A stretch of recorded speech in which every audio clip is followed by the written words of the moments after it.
Good evening, everyone. We're going to get started in a few minutes. We're just giving a few more minutes to some of our latecomers. So if you have a minute while you wait, why don't you put in the chat section where you are coming from? So I think most of you are Stanford residents, but hopefully we have some folks who are from other parts as well. So please share and chat your location. Oh, great. We have someone from New Jersey. Welcome. Pennsylvania. Wow.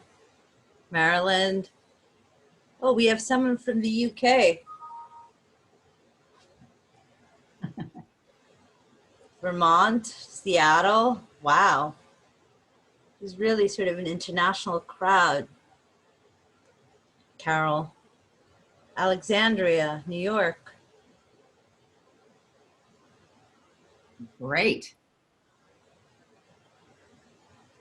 Well, I think Carol definitely deserves an international audience, and she's very, very used to speaking to a multinational crowd. So it's great to welcome all of you.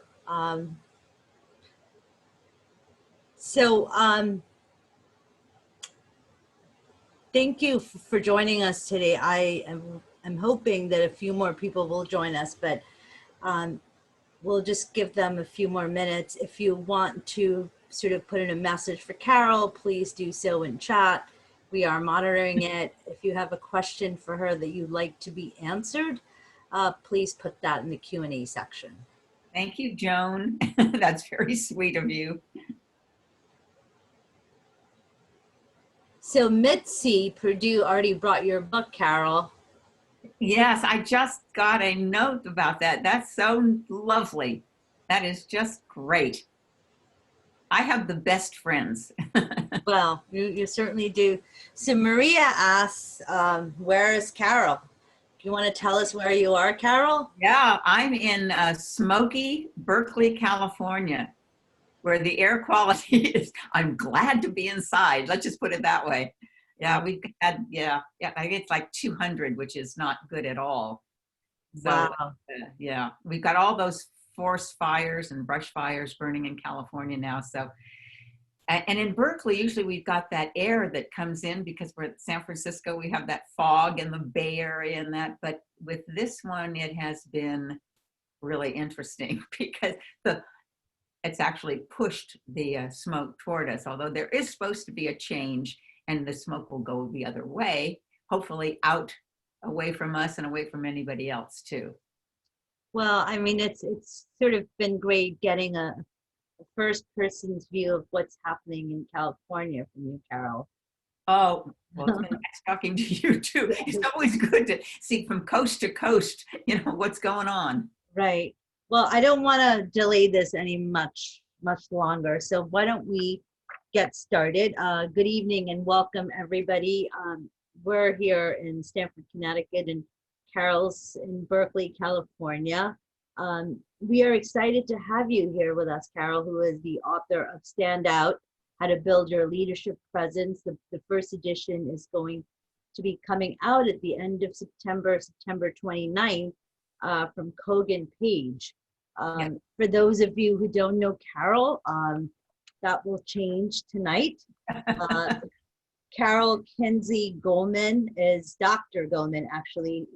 She is an international keynote speaker and authority on leadership presence and speaks about body language and how it can help or hurt a leader's effectiveness. She is based in Berkeley, California, like I just mentioned. She's had clients all over the world in over 30 countries and worked with over 300 organizations. She helps managers, executives, and entrepreneurs build their impact and influence. She is a leadership contributor for Forbes and the author of LinkedIn's Learning's Body Language for Leaders. Currently has over 2 million views, so please check it out. She is cited in Industry Week, Investors Business Daily, CNN Business Unusual, PBS, Marketplace, Washington Post, and on and on and on. So Carol is going to be giving us a presentation based on her book, How to Build Your Leadership Presence. So thank you, Carol, and take it away. Thank you. Oh my gosh, I am so happy. First of all, I'm happy to be inside. Like I said, the smoke is awful outside.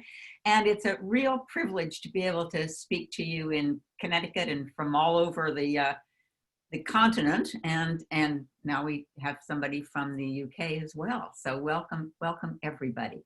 I am going to do a share screen so I can show you what I'm talking about, hopefully. This is always so crazy. This is the craziest part of it for me. So where is why can't I get to my little slides? All right, let me see.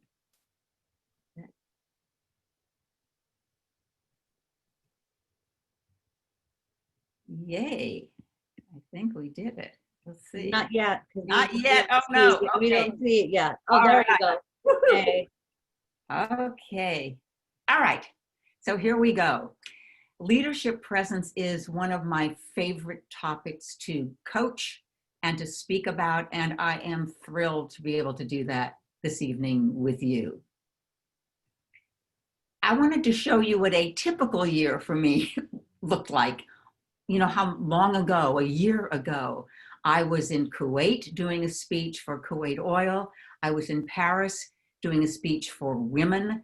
I was in Edinburgh doing a speech for a group of people in for the Institute for Management Studies. And I was doing a video course for LinkedIn. I was updating my body language for leaders, which a couple of years ago I had over 2 million views, and I'm waiting to see what it's going to be. I should have checked before this presentation just so I could give you an update. And also I was writing this book, Stand Out.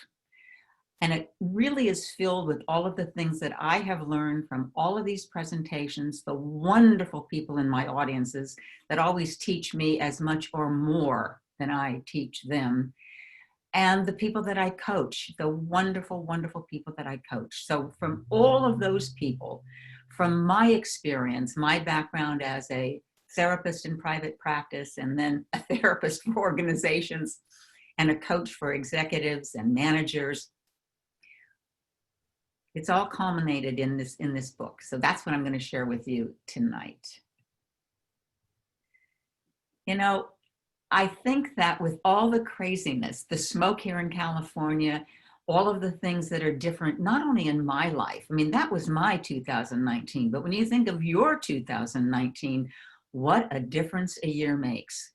And yet I am so grateful for so many things.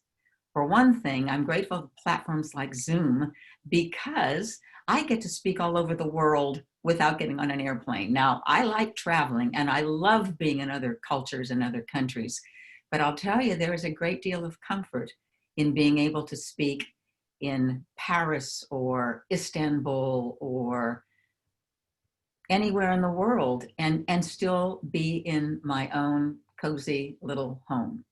So I'm grateful for that. And I'm sure that there are things that you're grateful for, although it is very easy to focus on the things that are going crazy for us this year. So just have a short chat. I want to see in the chat what you're grateful for. So just finish the sentence, one thing you're grateful for. And by the way, schools like Harvard are saying that a gratitude mindset is an amazingly impactful thing in these days, particularly in these days, in the COVID world. So what are you grateful for? Let me see.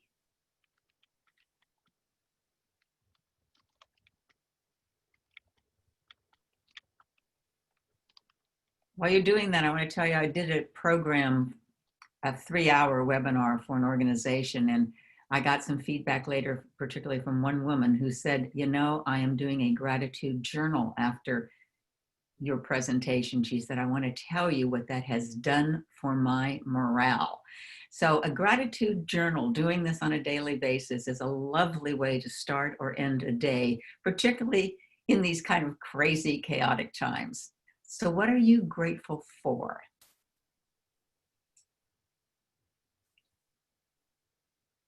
I can't see the chat. So Elizabeth, if you see anything. Yeah, I'm just trying to kind of group them by themes, but family is definitely a number one. Opportunities, time with friends, employment or, the silver lining around unemployment, schools, health and safety, Zoom and FaceTime, yes, Yeah. grandchildren, Ah, ones that are impending and ones that people already have. Eating my own cooking, that's a really I don't know if I'm grateful for that. well, it's a skill that you build, I guess. Oh, that's great. That's great. One thing that I noticed when, particularly those of us who are grateful for the work that we're doing, if you're leading a team and that's your mindset, a gratitude, and you're happy to have a job, it isn't necessarily shared by everyone on your team.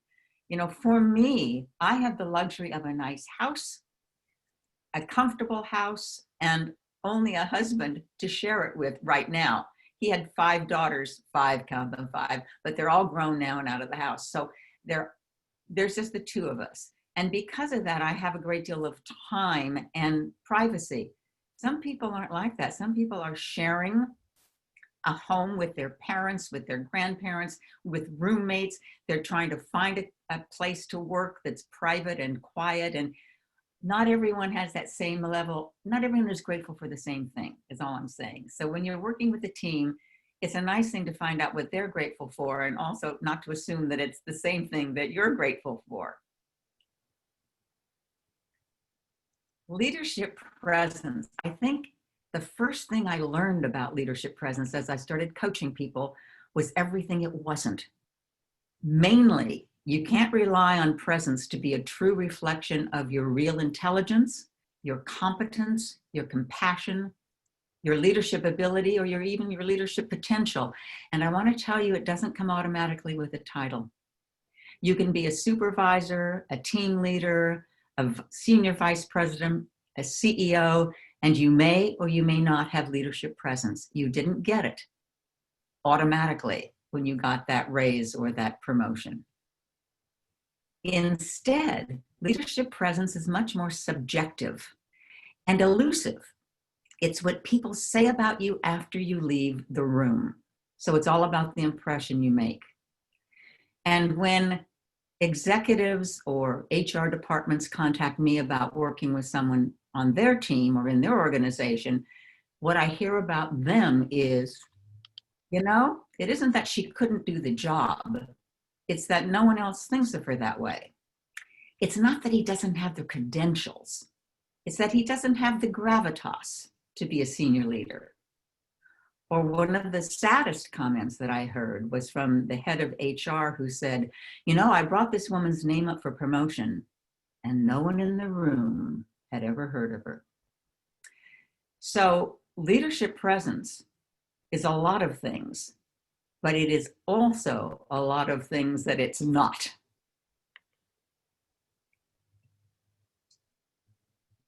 When you think of impression management, I think of a woman that I interviewed for Forbes magazine, who said, Susie Momford, who said, you need to show up each day the way you want to be perceived, which is simple to do, but difficult, or simple to say, I'm sorry, but difficult to do unless you really do your homework and know yourself.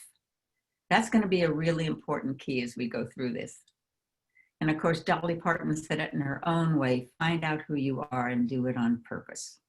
Now, I have a lot of Dolly Parton quotes that I love, mainly because she has a great sense of humor about herself. She once said, I don't mind if people say that I'm a dumb blonde, because I know I'm not dumb, and I know I'm not a blonde.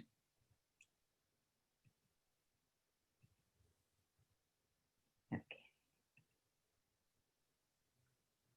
At the core of leadership presence, at the foundation of leadership presence, it has to be authenticity. All of the techniques or tips that we're going to talk about are things that aren't to help you fake leadership presence. They're things to help you express leadership presence. And that's an entirely different way of thinking of it. I know that you have, like all the people that I work with, those wonderful qualities inside. And leadership presence is allowing you to express those in ways that align people's opinion of you. In fact, the real goal is to align people's opinion of you with your best authentic self. Now, there's not a problem with this with most of the people that I work with, unless you start to confuse habit and authenticity. You see, for instance, let's take an easy habit. Let's say that you slump. Now, you might think, well, that's the way I authentically stand. I just stand and sit like this. I just stand with rounded shoulders. But you know, that's not an authentic you. In fact, that's just a habit. Had you gone to military academies or had you gone to a ballet school, I guarantee you, you'd have learned another habit, another way of holding your body. And by the way, slumping isn't a habit that serves you well because it doesn't express you at your very best. The 5 C's of leadership presence, and these are things that I obviously expand upon greatly in the book, are credibility, confidence, connection, composure, and charisma. We're going to go through them quickly in this session and hopefully have time for some interaction and have time, a lot of time for question and answer at the end. Credibility, again, not to overstate it, but I am, is that it's not, are you credible? But are you presenting yourself in ways so that people viewing you believe that you're credible? And what I noticed there is that we have habits that really lessen our credibility. I'll tell you the habit that I fell into and how I'm working about it. Qualifiers. And by the way, women are 4 times more likely than men to begin their statements with qualifiers. This may be a stupid idea, but I think we should have the meeting on Wednesday. Or you've probably already thought of this, but I have another idea. You know, anytime you qualify before you make a statement, you have lessened that statement. Rather than this may be a stupid idea, but just plainly state. I think we should have the meeting next Tuesday. Do not qualify. The minute you qualify, you look less credible. Minimizers do the same kind of thing. Maybe we ought to, the minute you say maybe, you've lessened your credibility because you have softened your statement. Sort of, kind of, somewhat are also words that minimize. Now, I'm not saying never use any of these. What I'm saying is when you do, realize the impression that you're making. Sometimes you might want to soften your approach, but do it consciously, not unconsciously. Dismissive. Oh, this is the one. I was having lunch the other day and a woman, the other day, it was months ago when I was still out having lunch, and a woman sitting next to me said, you know, I hear that you do work on leadership presence and body language. I said, yeah. She goes, well, I want to tell you what happened to me. I'm a nurse. And I was walking down the hall and my manager, another female, came up to me and she said, what is your group working on right now? And she said, oh, so I said, oh, I'm just, and my manager stopped me right there. She said, never say you're just. When you do that, you dismiss. Now, I started looking at my emails. And I noticed that way too often, I will start an email with just a note to let you know. See, almost like saying, this is just from me, so don't even pay attention to it. Don't even bother with it. So I have tried to, unless I really want to make that impression, I have tried to eliminate or greatly reduce my use of just. It's just, or I'm just, or just a. Rambling is another thing that, again, in this culture, now there are a lot of cultures where they want the backstory before they want the conclusion, France being one of them. But in the US and in the UK, they want you to get to the point. So rather than saying, you know, there were several candidates that we looked for this post. Now, Joan had a lot of great things going for her, and Mark did this, and Sally did this, and on and on and on. Start with the headline. For this, we chose Joan. Let me tell you why. Then you can fill in. Start with the headline, get to the point, And then you can fill in the why or how you came to that conclusion. Or maybe if you just start with the headline and leave it there, you can wait and see the kind of questions you get around that to know how much detail people really want. And of course, fillers uh, er, uh, really lessen your credibility. And the more I watch people talk on Zoom meetings, particularly, I notice how many very bright, very articulate people still do this. And I think one of the reasons that it's so prevalent in our culture is because we don't like silence. And to reduce fillers, what you need to remember is when you finish a thought, stop. You don't need to go on. You don't need to fill that air. It's amazing that if you just remember there's a period into that sentence that you've just said, you can greatly reduce how often you Confidence is amazingly powerful because of an erroneous but very powerful connection. We assume that people who show confidence are also competent. We do this unconsciously and we do it all the time, which may be why we have many leaders who come across as very confident and aren't very competent. They got by on just showing confidence. So it's worthwhile, because you are competent, it's worthwhile to know how to display more confidence so that people get that. They get that connection. One of the things I want to ask you, and then I'll tell you what I found, is what is one way that leaders that you know display confidence? How do you know a leader is confident? What does he or she do or say or look like, or what's going on? How do you know? I'm going to give you a few minutes to think that over and then write a few things in the chat. And then I'll tell you what I found.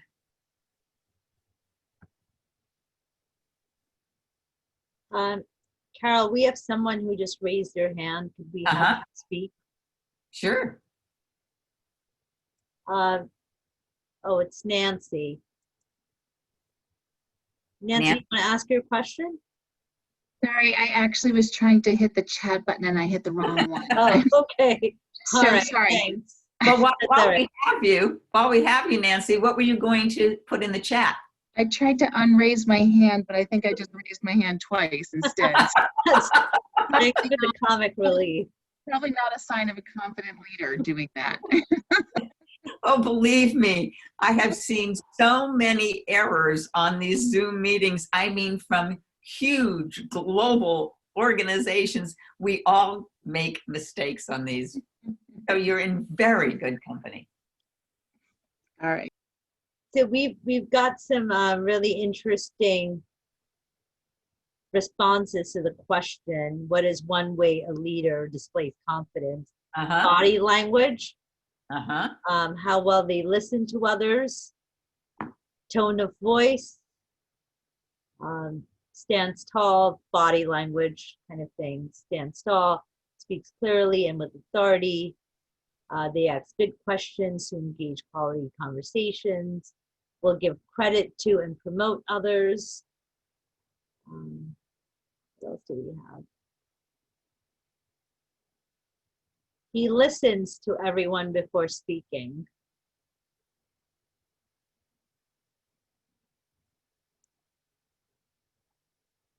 Confidence is amazingly powerful.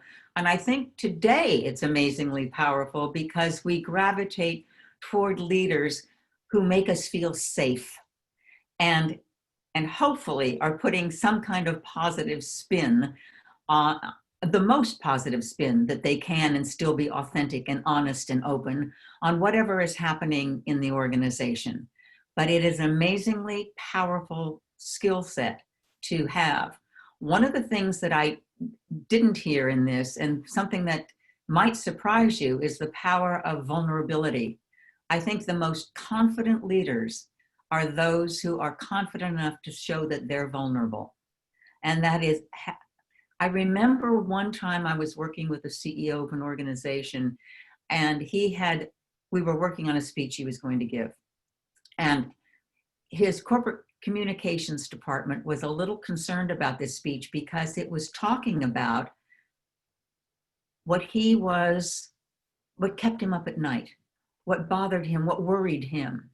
And of course, it ended with, and here's what we're going to do about it, and here's why I think we can come out of this. But because it was so personal and so vulnerable, they worried. And once he gave the speech, they called me later and they said, Carol, we have never had such overwhelmingly positive responses to any speech that any executive in this organization has ever given. So there is great, great confidence being showed by being vulnerable. However, I'm glad that you all picked up on this, or so many people did. When you state things clearly, all those things that make you credible will also show confidence. But the main way that you show confidence is really in all the nonverbal cues that you're sending out. When we look for a leader or look at a leader, we're looking for two sets of leadership cues nonverbally. One are nonverbal signals of warmth and empathy, and one are nonverbal sets of signals for power and authority and confidence. Now, ideally, you balance these, because if you come across as so warm and so empathetic, sometimes you look like you have no power. And if you come across as so authoritative and strict, sometimes you look like you don't care. So there is a delicate balancing act between these two sets of signals. And I'll talk more about the warmth signals in another section. But the signals that people look for when it comes to power are all the power cues. Now, interestingly enough, they're not looking for them first.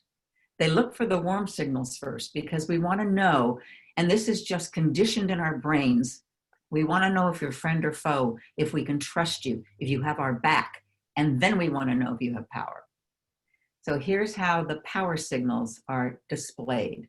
So when a leader is showing confidence, they're either tall, it's no exaggeration or no mistake or no interesting fact, only that we have most of our CEOs are over 6 feet tall and most of our population is not. Now, even if you're a tall woman, because most of the 6 feet tall men and over are men, even if you're a tall woman, you get the same benefit of your height. I was doing a program down in Silicon Valley for a law firm, and a very tall, over 6 foot tall woman came up to me. She says, Carol, you were spot on with that. She goes, it doesn't matter what group I'm standing in, people assume I'm the leader, and they'll come up to me with a question. And I said, oh, well, what is your position in the company? She says, I'm the receptionist. Taking up physical space. You will notice that high power people stand tall and expand into space. You will even see that if they're sitting around a desk, they will expand they will claim more territory by expanding their notes, their purse, their whatever they have, and taking up more territory on the table. They'll sit with their arms back. They will simply expand into territory. They'll also use more palms down gestures. If I don't want you to give me an idea, I'll say, no, that's all right, no, and I'll indicate with the palm down. Hold that thought, just hold it. If I want your opinion, I'll ask for it in a different way. But if no, that's okay, hold it. It'll be a palms down or showing the palm kind of gesture. And when you see a really powerful person speaking, you rarely see them raise their gestures above their shoulders. You don't see a lot of this. That just looks erratic. They will keep their gestures between their shoulders and their waist, and they will gesture in this plane. Symmetry is also a power cue. So when you stand with your weight evenly distributed on both legs and feet, your feet about hip width apart, so you look grounded and symmetrical, you also look powerful. Now, the interesting things about power cues is not only do you look more powerful, but when you put your body in an expansive, upright, symmetrical position, you begin to feel more powerful. In fact, so much so that I advise people, if you're going for, say, a job interview, you do not bring your phone, because your phone has you condense your body like this. Instead, while you're waiting, you bring a newspaper, because a newspaper has you expand your body like this. Carol, we had a Connect. question before you Yep. moved on. I think it's appropriate to that section, but Sarah wanted you to speak a little bit more about the warmth and power balance. That's what we're doing. Okay. Okay. I'm going to cover warmth in this section and then bring back that question if I didn't cover it well enough to understand the balance. Okay. So if I were going to do a presentation to NBC News, I would definitely want to be warm, but I would mainly want to look credible and confident. So I would make sure that my posture, I was standing straight, my shoulders were back, I was gesturing in ways that showed that I had authority, I was taking up room, and I would want to do those kind of cues.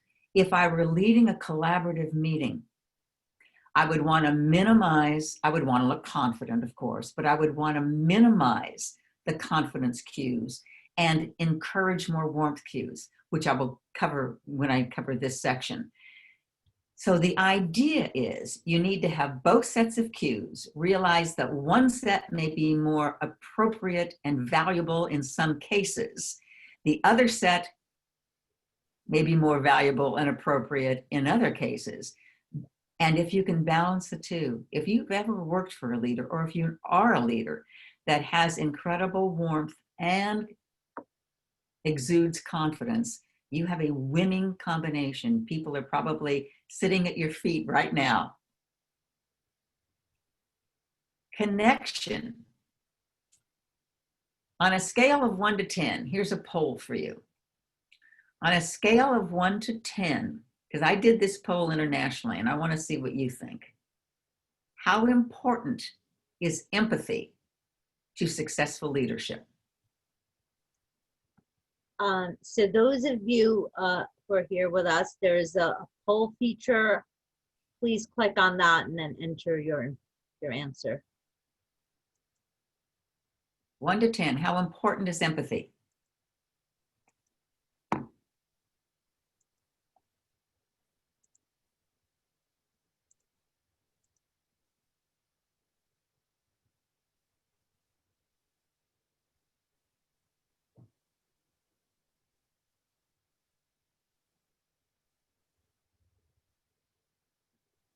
I can see down to 8. Is there a 9 and a 10 on the poll? There is. How's that doing? Not coming in yet, okay. Yeah, it's mostly 8s and 10s. Okay. It was one of the chapters in Standout, I was able to interview some global friends and business acquaintances about their culture and the importance of empathy. And it was amazingly congruent to what I see here. It was well between 8 and 10 in most cases, that empathy, and it might be shown differently in different cultures. There might be more touching in some, empathetically. There might be a different way of expressing it verbally. But empathy was definitely a big factor in successful leadership in the cultures that I interviewed into. So I'm interested to see that. Thank you. Thank you for that. Can I pull out of this? Whoops. Stop sharing. Okay. Okay, Elizabeth, how can I get out of the poll? I guess just go to the next slide. Yeah, this, Do it. Okay. Whoops, the poll is still there. Fine. Let me see. Oh, there she goes. All right.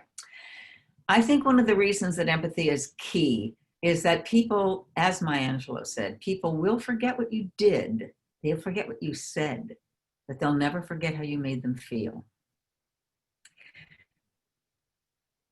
I know that there are some incredibly successful business people that I have been lucky enough to deal with who absolutely have their entire leadership success based on empathy. So it wasn't a surprise to me to find out that when they did global research with 15,000 leaders in 18 countries, 20 industries, and 300 organizations, GDI found out that the communication skill that was the #1 driver of leadership performance was not, by the way, what I would have found had I done this, say 20, 25 years ago when I started working. I would have found if I'd interviewed leaders that it would have been to articulate an inspiring vision. Today, that's not the, and I'm sure that's still important, but the #1 communication skill has nothing to do with that. It's empathetic listening. And empathetic listening has more to do with the other person than it has to do with you. And that's the essence of empathy. You know, someone asked me once, and I've been asked this several times since then, how do you motivate yourself before you go on stage to do a speech? You know, do you give yourself a pep talk? Do you say, you can do it, kiddo, or whatever? And I said, I don't. I said, what I say is, it's all about you. That's what I say to myself. It's not about me. It's all about you. And I think in empathetic listening, that's the essence of it. So you, first of all, need to be focused. I mean, you just really can't be empathetic if you've got your cell phone on, you're thinking of something else. You've got to be truly present for the other person. And when you ask questions, they're only to clarify. Empathetic listening really is, how can I make sure I absolutely understand that other person's point of view? So those are the kind of questions. Does this happen often? Whatever would help you to understand more. What happened just before that? How did you feel about that? Whatever it is that helps you get to that understanding, those are the kind of questions. And I think for many of us who lead or coach or speak, one of the hardest things to do is to ignore that powerful urge to prepare our brilliant answer or compare or solve. So while they're speaking, most of us have already been preparing what we're going to say in response, so we'll sound really good.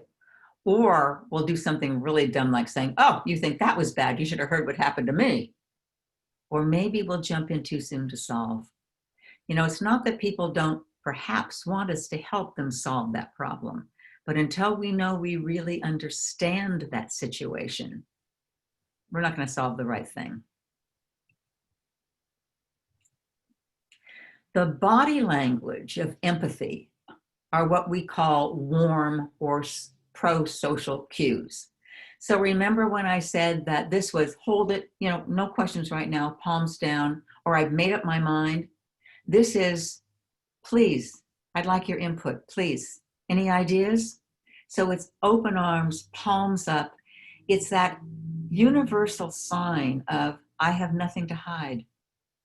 I'm on your side. See, I don't have a weapon. See, I'm safe. I'm harmless. I'm here to help you. Very powerful. Forward leans. We do this automatically if we like someone, if we're into someone, and we tend to do the opposite. We tend to lean back if we're a little bit frightened or we're not too sure or we don't like that person.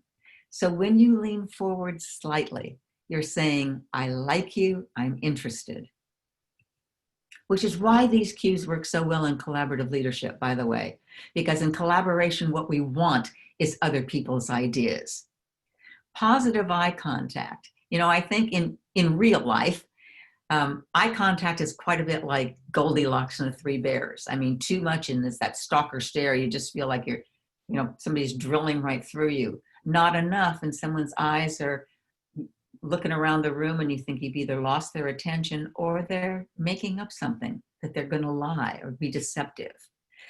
So just enough, the right amount of positive eye contact is what they say around 60%, particularly when the other person's talking, looking at them more. Smiles. Smiles are great. They're the expression, the facial expression that we love the most. We can actually spot a smile about a football field away. And we can tell if smiles are real or phony. We can tell not because of this, because I can smile and not have that be real. Or I can smile where it crinkles, I get crow's feet. Now, Botox has messed this up, but for the rest of us, I get crow's feet and my cheeks raise, and I'm truly delighted to be here. So we know when someone's really smiling at us. And when they do, it makes us feel really good. Eyebrow flash is one of my favorite because it's something we all do and you don't know you do it. When you see someone you know, like, recognize, your eyes open slightly wider as if to take more of them in. And when you do that, your eyebrows raise. Now, with bangs, it's hard to see raised eyebrows, but believe me, they raise. And when you raise your eyebrows, it's a universal sign of recognition. So if you want homework, try this. The next time and even with a mask, you can still see eyebrows, but the next time that you approach someone who is not known to you, do an eyebrow flash. Just raise your eyebrows slightly, and I guarantee you that person's going to think, oh my gosh, do I know her? You know, should I know her name? They're going to think that you know them because they're recognized. It's quite fun to play with. Head nods, head tilts. Head tilt is the universal sign of giving someone your ear. So I'm listening to you. Yes, go on. Keep talking. Yes, I understand.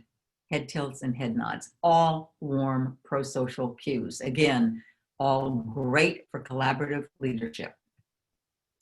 And limbic symmetry. Limbic symmetry looks like this. When we are on the same wavelength, when we are connected, when we are truly empathetically connected, we start to do amazing things, and that is we mimic each other's body language. So if you're sitting the way one of those gentlemen is sitting, I'll start sitting the way the other gentleman is sitting, because I will automatically want to mirror you. Now, when you do that, an interesting thing happens, because a lot of times salespeople are taught this as a skill, that you can go in and if you start mimicking someone's body language, they will feel more like you're more empathetic and you're more on their wavelength. And you know that's true, but it's true for a reason that I don't think people suspected. That when you mimic someone's body language and you mirror their expression, you actually begin to feel what they're feeling. So it's not so much a case of tricking the other person. It's a way of actually connecting to the other person. It's very powerful. Composure. That is the amazing ability to keep your calm under pressure. Now, here's what usually happens. There is a trigger situation, and there is a corresponding response. Now, I don't know what the trigger is for you. I have many triggers, but one of the ones that I was working with the executive from an international association, her trigger was this. She was a marvelous communicator until someone asked her a challenging question. And when they did, she absolutely lost it. And instead of having this nice, very slow reaction, here's what really happens. Trigger, response.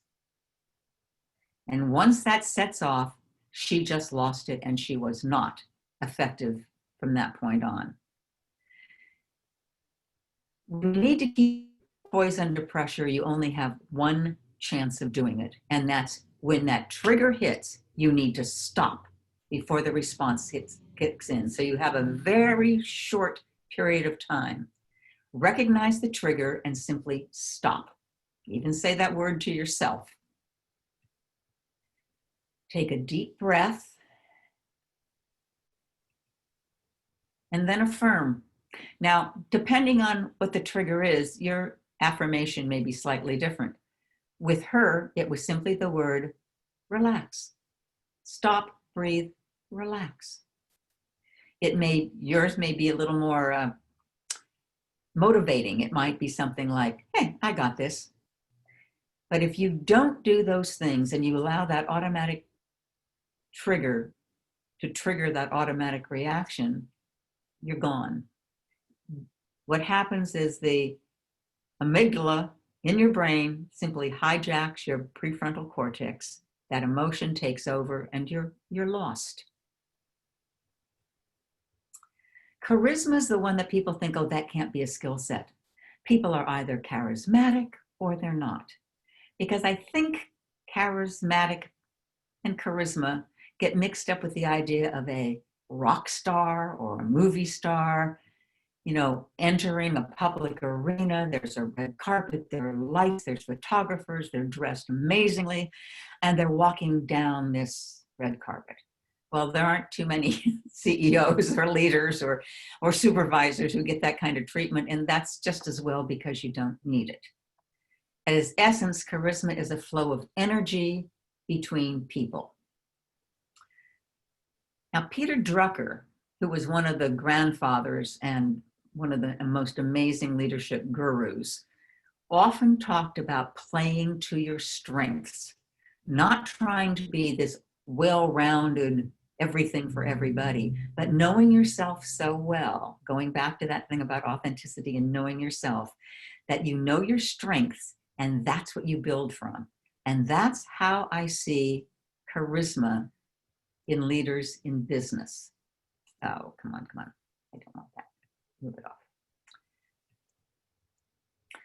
So based on your strength, you may have incredible charisma because of your credibility.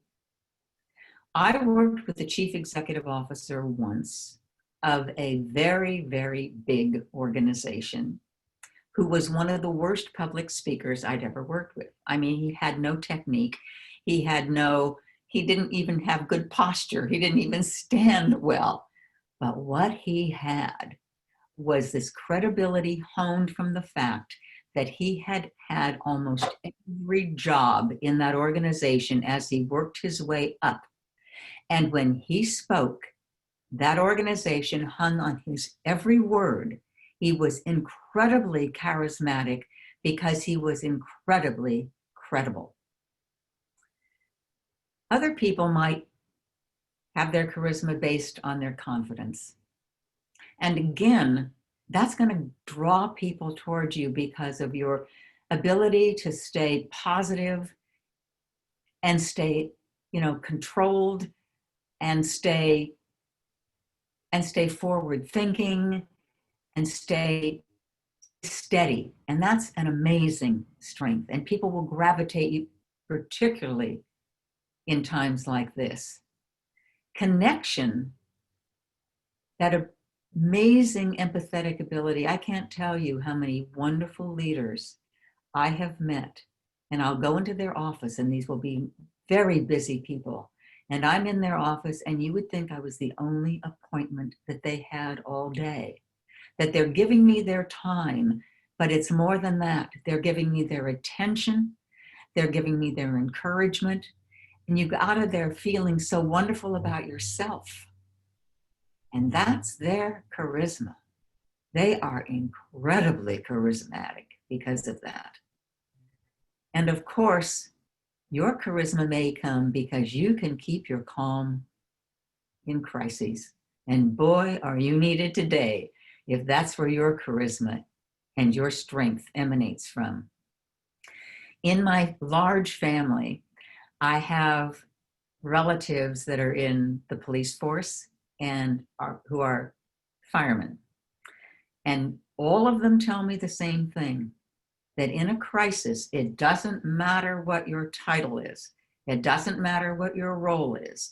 If you are the one who can maintain your composure, who can keep your cool, you will become the de facto leader. People will turn to you automatically, charismatically, because that's such a fantastic skill.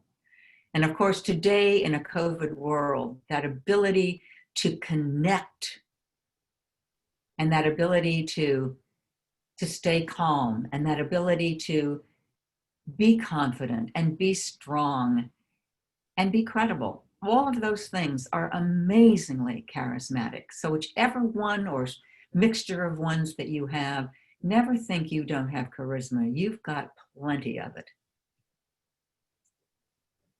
I'm going to end with a very short presentation on leadership presence on Zoom, because all of my experience through 2019 had been either in a studio doing, oh, see, there's a horn honking. You can tell why when you're home you get those ambient sounds.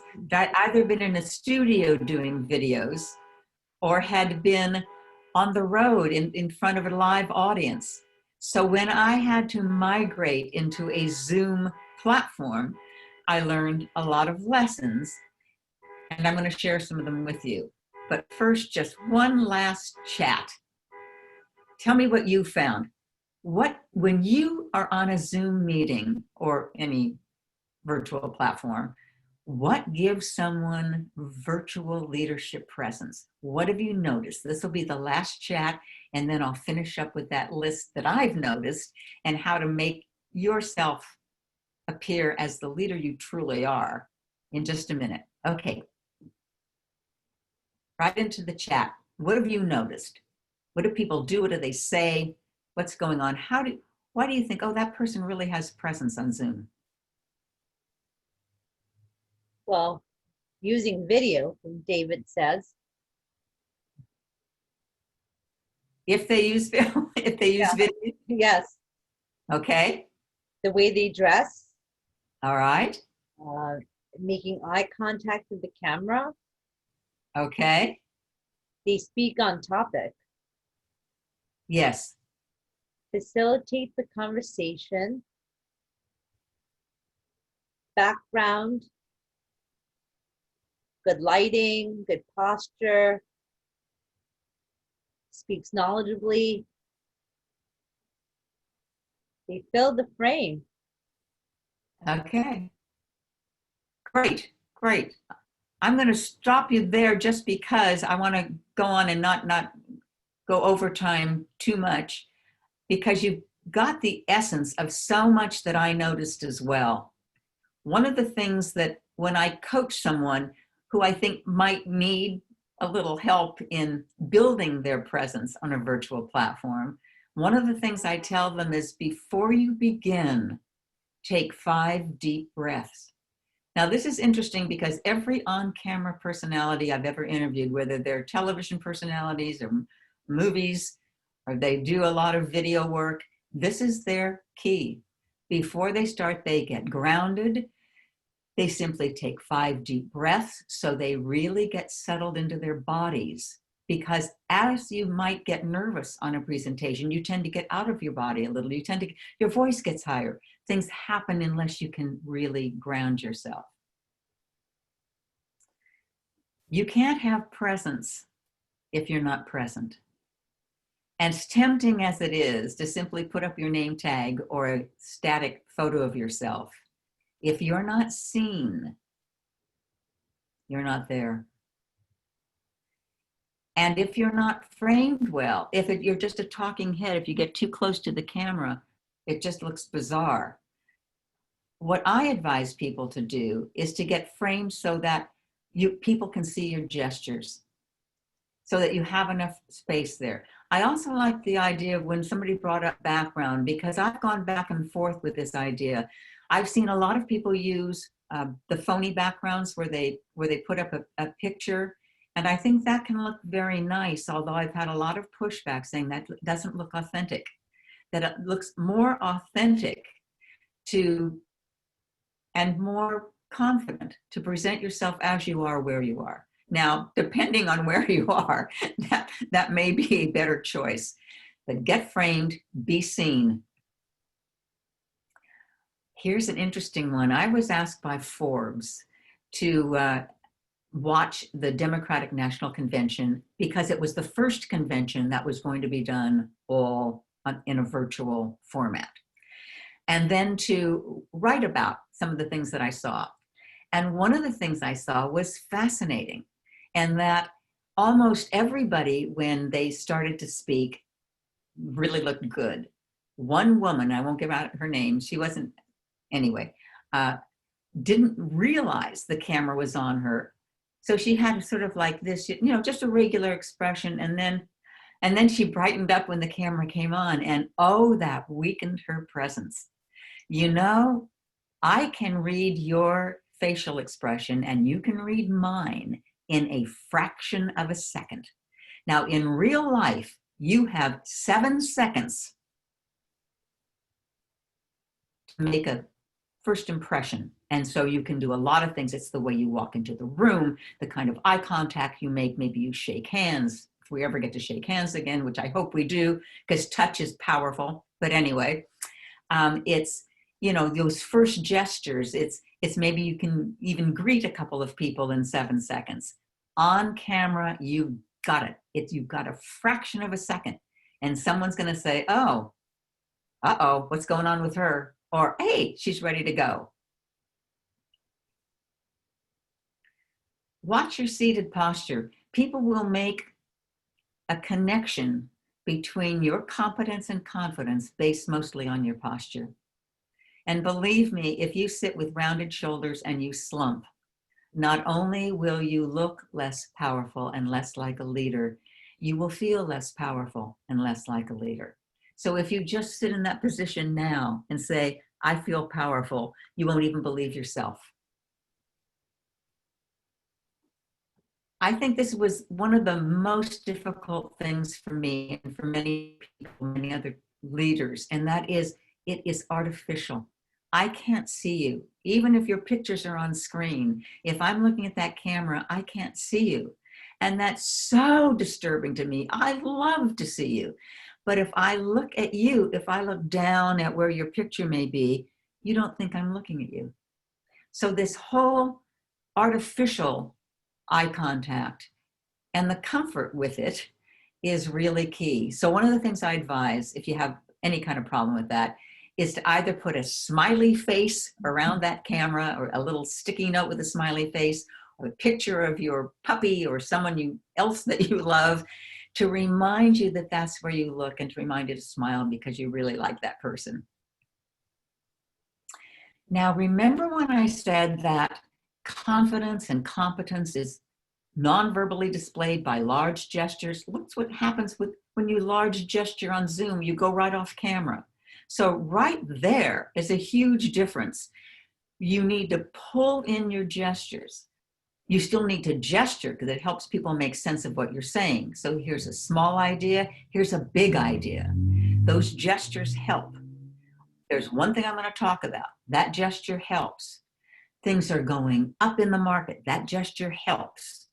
So gestures are good, but you can't make them big or you lose them. And I've seen so many people start gesturing like this, and you have flying arms, and it's so crazy making.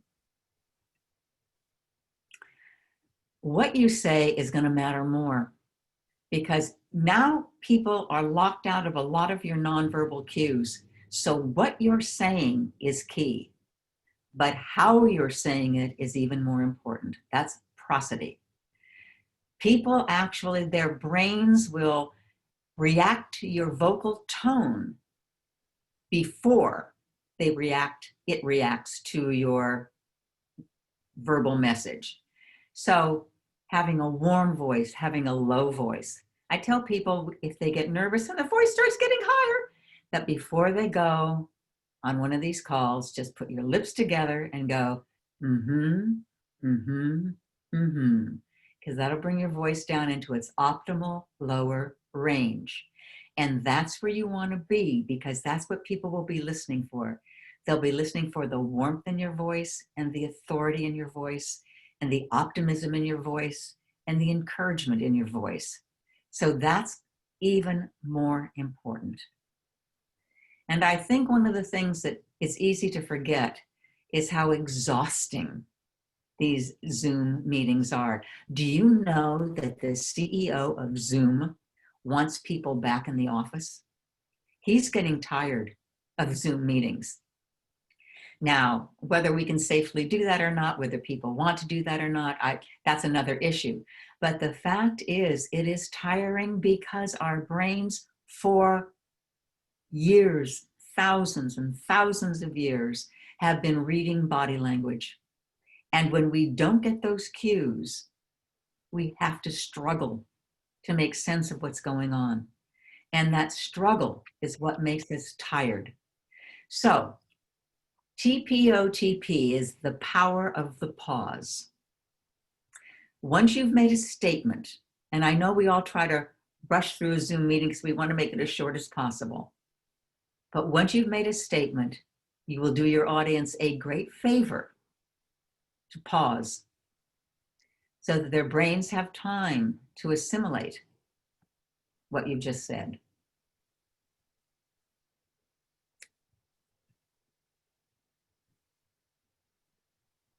So the last thing I have to say before we go into Q&A is thank you.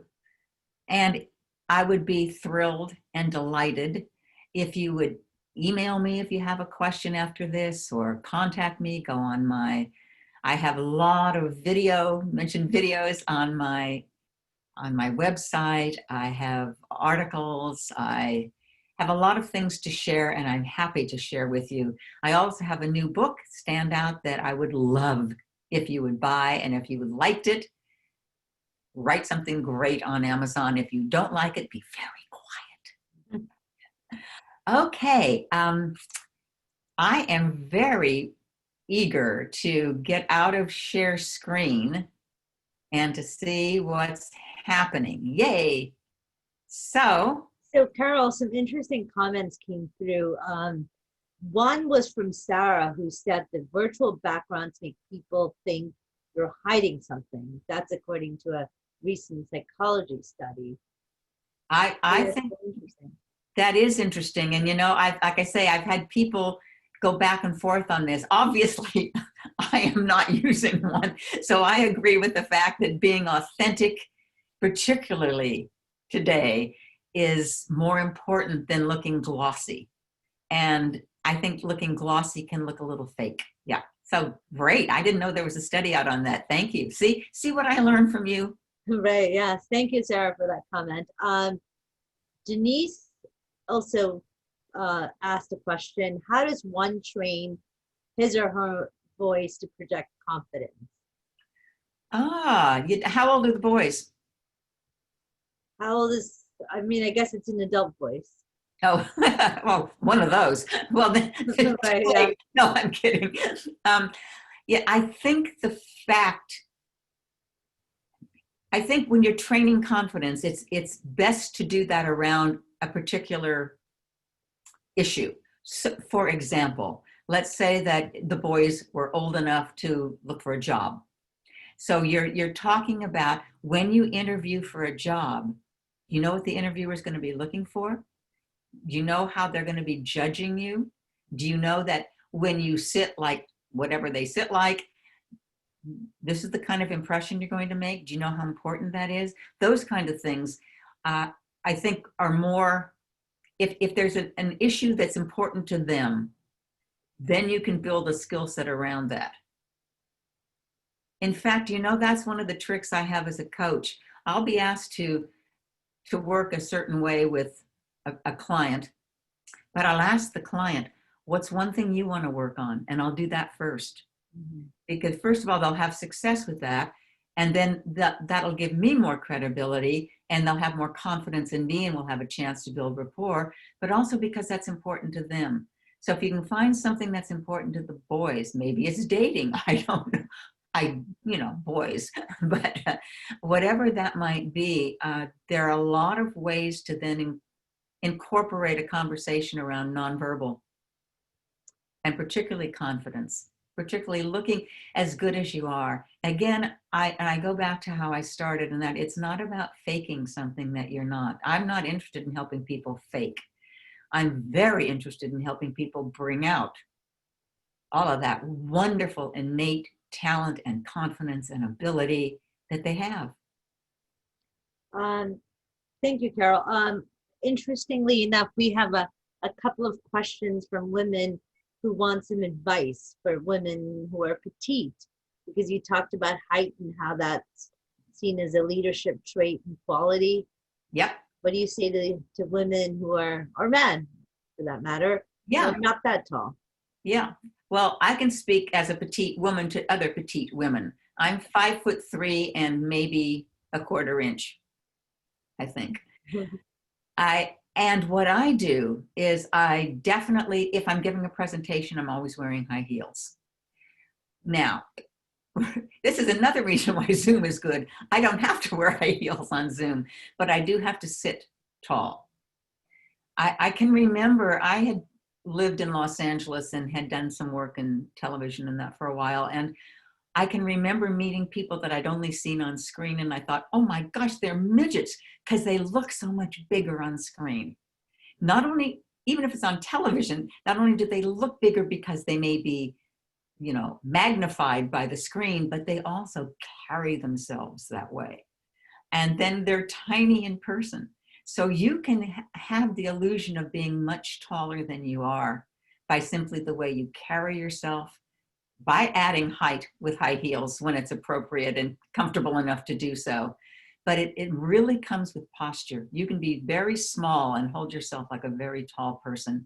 Expand your gestures, you know, take up space, own your territory. I sometimes tell women or shorter people, imagine a bubble around you and expand that bubble out, and that's the amount of territory, and that's what you own. And until you really feel that you expand into that.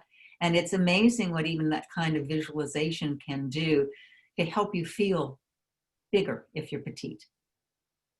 Thank you, Carol. Teresa has a great question. When a person tends to be emotional by nature, how do you control the urge to react? Well, it depends on the kind of emotion you're showing.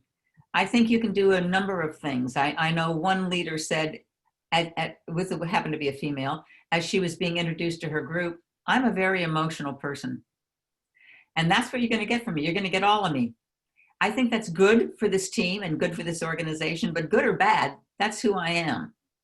And that's pretty much how she started the meeting, and people appreciated that. Now, when she was talking about emotion, she meant I get enthusiastic, I get angry, I get happy, I just display. The one thing that is probably not in your best interest to display are tears. And one of the things that women in particular, but men also can, have to deal with, is that when your feelings get hurt, you get emotional and choked up. It's a much better time to take a break. Say, you know, I'm going to need to think about that for a little bit. I'll get back to you. Do something that gives you time to recalibrate and connect. I think emotions are fabulous. And I think being a female is fabulous. I don't want anybody not to bring their femininity to work. But I also think that understanding that the way that women are being perceived as leaders is different than men, that we need to develop some skills that help us look more like the leaders we are, because it can get in our way.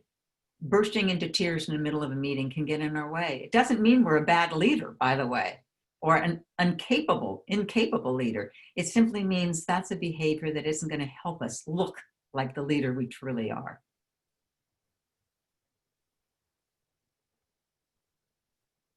Any other questions? Oh, here's another one. What thoughts do you have about creating limbic symmetry on Zoom? Well, you can do that to some extent, because you can see my posture. So if I were sitting like this, and I could see you on another screen, you could sit like this.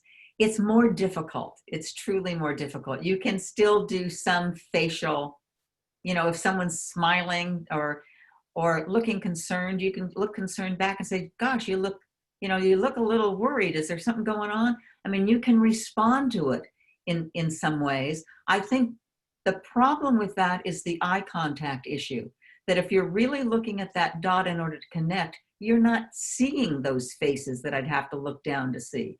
So there is a, that's a difficult, that's much more difficult on Zoom. I think what we can do is we can empathize with people's feelings. And that can be done. So you can definitely mirror my feelings, you know, how are things going? Not well. Tell me more about that. Oh my gosh, that sounds lousy. You really sound like you're dealing with some lousy things right now. Whatever that is, when you empathize back, when you mirror back their thoughts, when you mirror back their words, that's another way of mirroring. We lose a lot on Zoom.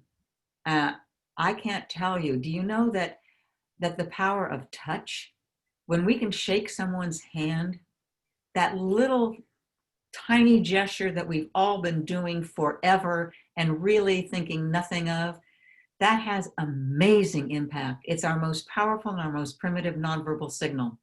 A touch 1/40th of a second on someone's shoulder actually stimulates something called the compliance effect.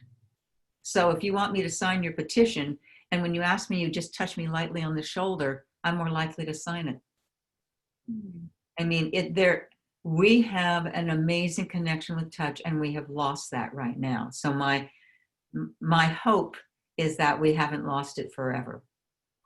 Well, I think that's a great note to end on, Carol. Thank you so much for being here with us and sharing all these wonderful insights. So to follow you, you have a website, right? I have a website. I have an open email. My website is carolkinseygoman.com. So it's my whole You name. have to remember. And then we've got you're on LinkedIn, so we can connect you and find you on LinkedIn. Yes, I absolutely am. And I have a LinkedIn newsletter as well. So anybody that's fascinated, they can always join that and they'll see what I'm up to, and I'll have special articles and things that I post for them. And you're active on Twitter, so multiple ways to find you. Yep, I'm out there. Just put my name in and you'll be more about me than you ever wanted to know.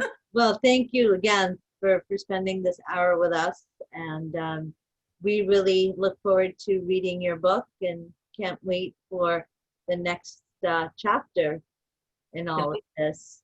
Elizabeth, it's been my pleasure, and I thank you so much for hosting and being so gracious and having lovely conversations with me before. Yes, absolutely. We'll definitely be in touch. Okay. Thank All you. right. Well, have a good evening, everyone on this side of the country, and have a good evening to you as well, Carol, because it's almost evening there. Yep. Time for dinner. Almost. All right. Well, thank you so much. And yes, we will have this recording on our YouTube channel, and we will send it out to everybody as well. So Great. Thank you, and take care. You too. Bye-bye, everyone. Bye.